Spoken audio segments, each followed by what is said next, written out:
Today I've got a really exciting recipe to share with you. I've spent some time in the southern U.S. and I got to really know a lot about the desserts and things like that that they offer there. And before I lived there, I had never really eaten bread pudding before. And I really developed a great taste for it while I was living in the South. And so I've kind of tinkered with some bread pudding recipes over the years. And at one point I thought, I wonder if you could make bread pudding with some leftover banana bread. So that's exactly what we're going to be doing today. It's actually a lot of fun to put together. It's a good way to use those bananas that you don't get to, that tend to get brown really, really quick. So the things we're going to need for this recipe, you'll need a loaf of banana bread. You want it to be relatively dry. The reason why is because the mixture that we create, it doesn't absorb as well into a very moist banana bread. So you want it to sit out for a little bit. Make sure it's good and dry so that it'll absorb all of that, all of the liquids that we're going to be mixing in with it. We're also going to be using a sliced banana, some vanilla extract, 4 eggs, heavy whipping cream. We use that in the pudding and also in the caramel sauce that we put together, some milk, some granulated sugar, some butter, which also we will use in our caramel sauce, and then some brown sugar. You can use light brown or dark brown, either one is fine. All right, let's get to work. All right, so I'm currently preheating my oven to 350 degrees, and while that gets going, we're just going to add all of our basic ingredients here. As you can see, I have already liberally buttered this 8x8 baking pan because of the amount of sugar and stuff like that in this. There's a big tendency for this pudding to stick. So go ahead, be pretty liberal with your with the butter you're using on the pan. It is a southern recipe, so obviously it has a lot of butter. So in the meantime, let's go ahead and mix our 2 cups of milk, 1 cup of cream, our 4 eggs,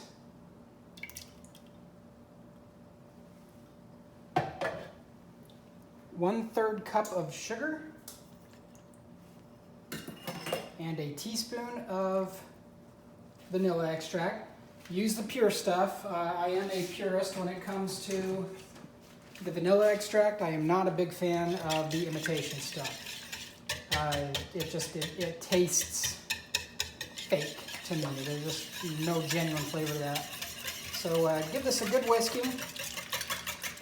Get it good and mixed up.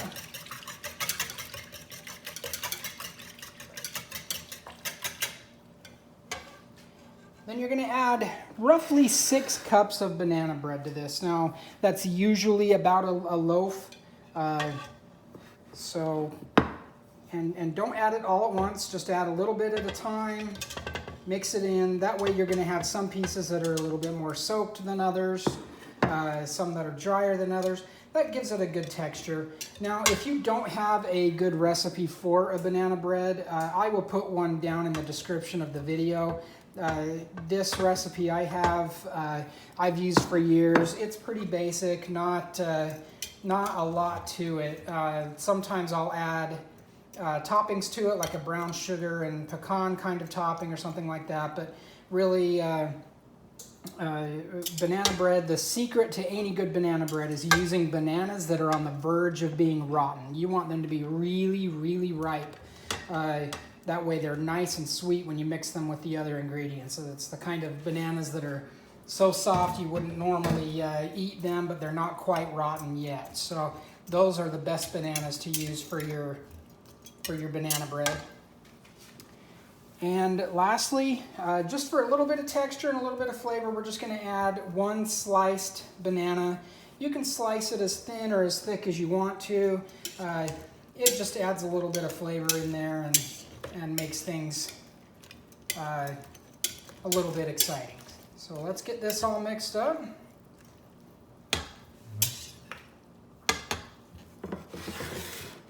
And we're going to add this mixture to our pan.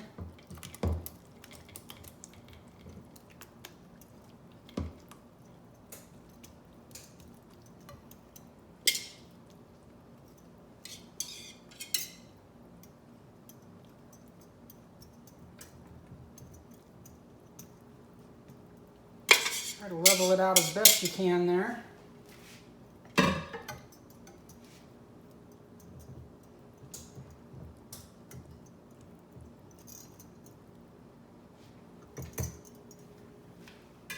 All right, we're going to add that to our oven, and we're going to bake it, probably for roughly an hour, but the trick is you'll know it's done when you can stick a knife in it and it comes out relatively clean.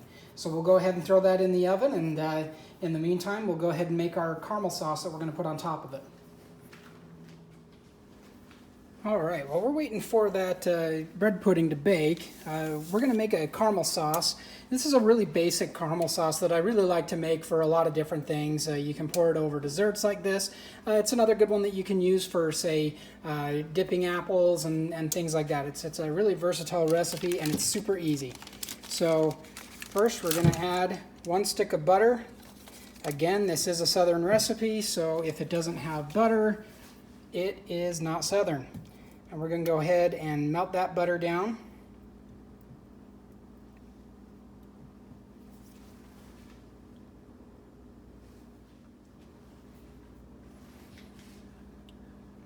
Okay, now that we got that butter good and melted, we're going to go ahead and add 1 cup of our brown sugar.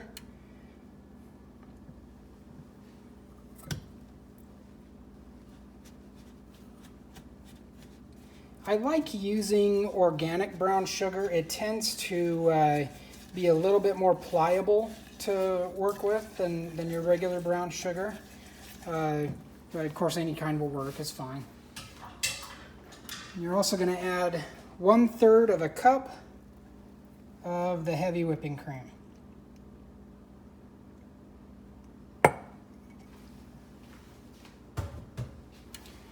Get that all mixed really, really good.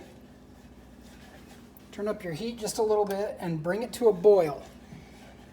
You want it to boil for about 3 minutes, but no more, because beyond that you're going to start making dulce de leche, which is another delicious thing, but it's not a good topping for banana bread pudding. So once you get that all mixed and boiled, you should have a beautiful caramel dipping sauce.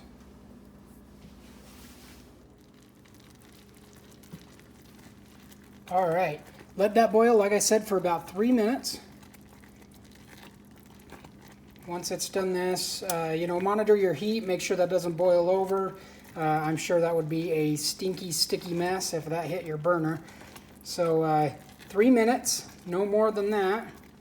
After 3 minutes, remove it from the heat and allow it to cool and store it in your refrigerator. Like I said, this sauce will make a wonderful dipping sauce for a lot. I mean, you can use it for fruits, you can use it for other desserts and stuff like that. It's a really versatile caramel dipping sauce. I really enjoy it.